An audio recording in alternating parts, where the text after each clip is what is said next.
Okay, well, we've been playing a lot of board games, and today we are going to just go through and do a rapid fire hot takes, reviews, thoughts on our Origins game haul, as well as a few other games that we've been playing. Let's get into this.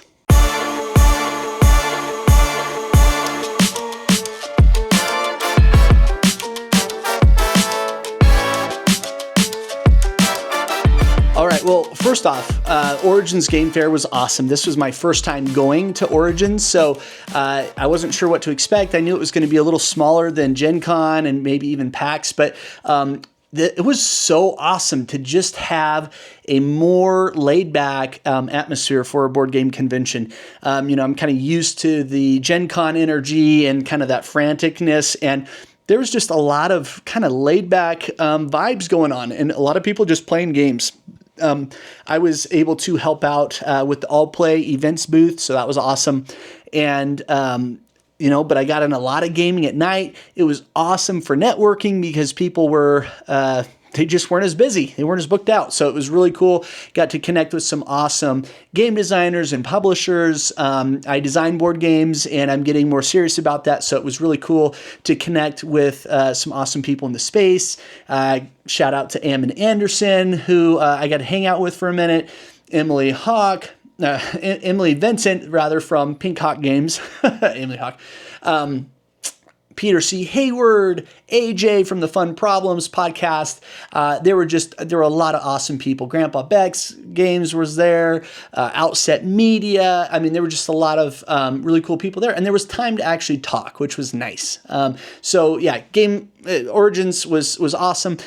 We got some really cool games that I'm excited to chat through, so we're going to go ahead and just dive right into those, and we're going to start with Trick to the Future. I had heard of this game, but I wasn't sure what it was about, and I've kind of got trick-taking fatigue a little bit, I'll be honest. There's just been a lot of trick-taking games coming out the last couple of years, so I wasn't immediately drawn to this, but when I went to that Gamehead booth, where that's who put this out, was Gamehead, who did Trinket Trove, which is one of our favorite games.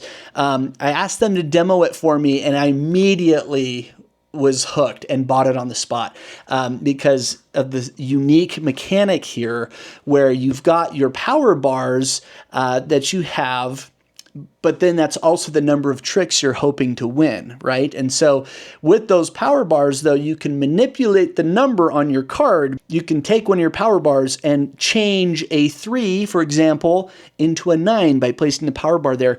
And it kind of broke my brain at first, but I've played it a few times, and every time it's just this super awesome sweet spot of a mechanic where it's very simple, but it also creates awesome, very intense tension to all your decisions. So I really like this one. Again, I've only played it a few times, but I really enjoyed it. I played it at 3 players, at 2. Most trick-taking games I feel kind of fall flat at 2 players, but this one was really fun. So again, we're doing rapid fire reviews. This one is Preachified, guys. I really like Trick to the Future.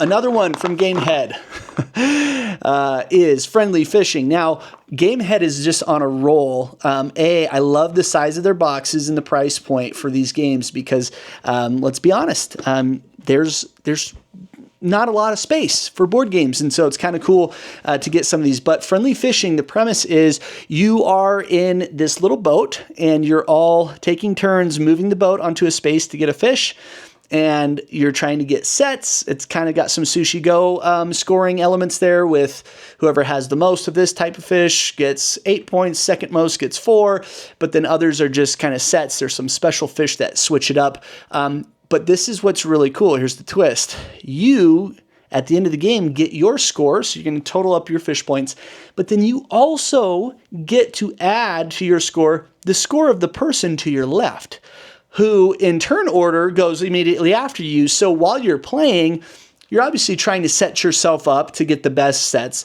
but then you're also saying, hey, I want this person next to me to do well because I'm going to get their score too. Hence the name Friendly Fishing. But I just thought, what a clever mechanic. And so you kind of got this frenemy thing going where you're competing, but you're also trying to help out at least the person to your left. Very fun game. My kids love this one, and I love it too. It's one of those sweet spots where I'm enjoying it and the kids are enjoying it, and it's just unique. So really like it. This one is also Preachified. Really enjoyed it.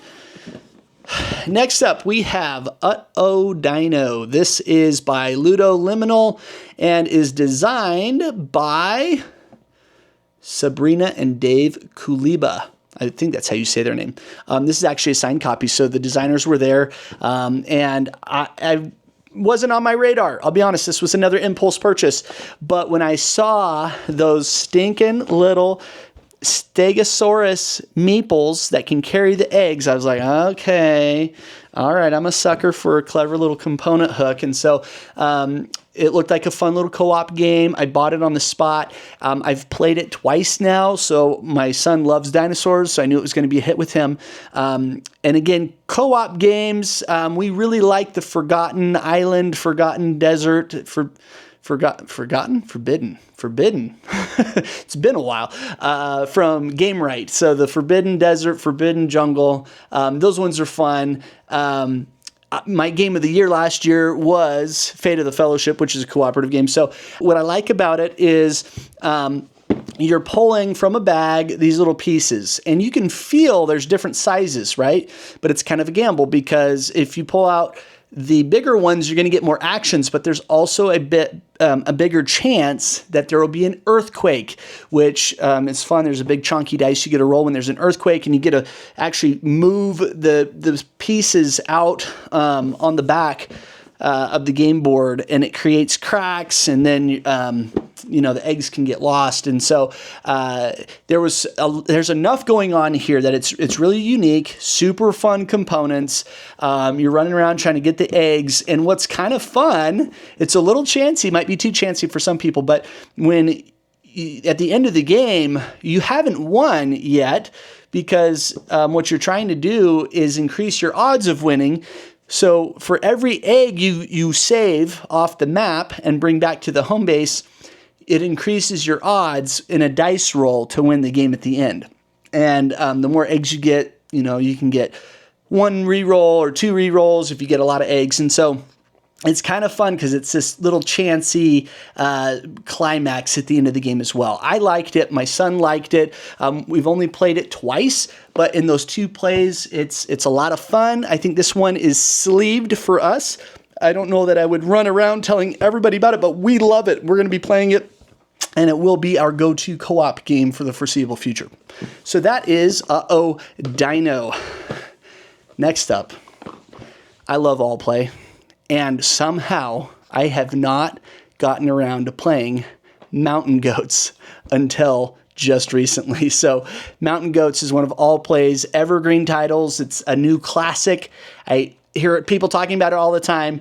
And if you're not familiar with it, basically you set up these little columns of numbers, and then you're rolling dice to try to move your goats up those columns, up those little mountains to score points. Super simple game, super fun, such a hit. I've played it, 5 times now, and it's landed every single time. There's a reason it's a classic. And we got the expansion that makes it 5 players, and I got to tell you a funny little story. So on my way back from Origins, I ran into some people that had also gone to Origins, and I recognized them, and I said, "Hey, how are you guys doing?" And they're like, "Good, we have a layover." And I was like, "Oh, me too." And they're like, "Do you have any games?" So I busted out Mountain Goats, and right there in the airport, we found a little table, and we played Mountain Goats, and it was just this fun little impromptu moment with some other board gamers. So Mountain Goats is awesome. I will be playing this a lot. There's a reason it's a classic. It's a 1-minute teach, easy to pick up, super big moments, super fun. This one's Preachified. We love Mountain Goats. We got... Spoiler alert, I like a lot of the games I'm talking about.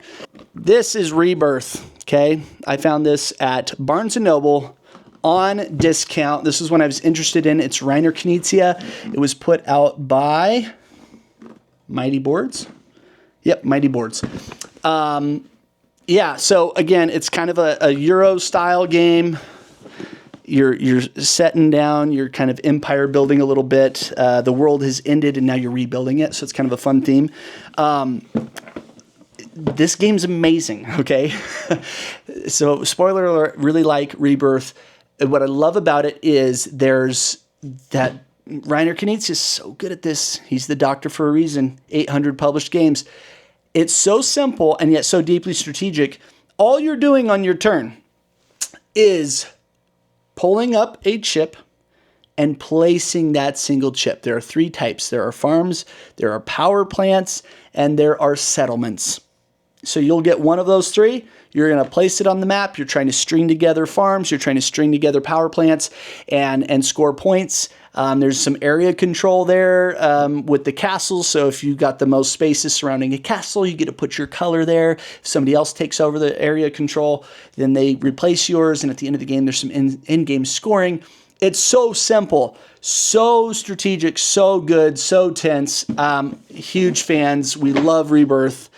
And this one is also Preachified. So, yeah, that's a good one. We're going to round out today with a big mama. You might have seen it already. We've got Santorini, the Pantheon Collector's Edition.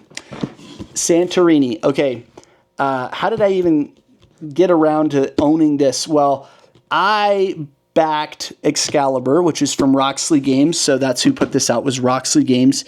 And this is an older game. This is a classic, but they had this new upgrade. So of course they're trying to upsell me when I back, and do the fulfillment on Excalibur. And I saw this and I was like, oh my gosh, I've heard so much about Santorini, never played it. Let's get it. So I bought this huge, massive version of Santorini, and there's a reason, again, that it's a classic. I feel like I'm kind of catching up.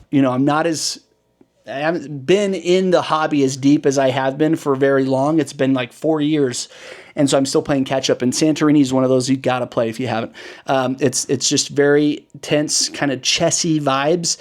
But again, it's so fun. And this version, man, the deluxe version, you're like building out the little Grecian meeples. You got this elevated Lazy Susan player board. It's just so fun. But what's really crazy is how much content there is in that game. At the beginning, you each get to pick out a unique god that has a unique ability.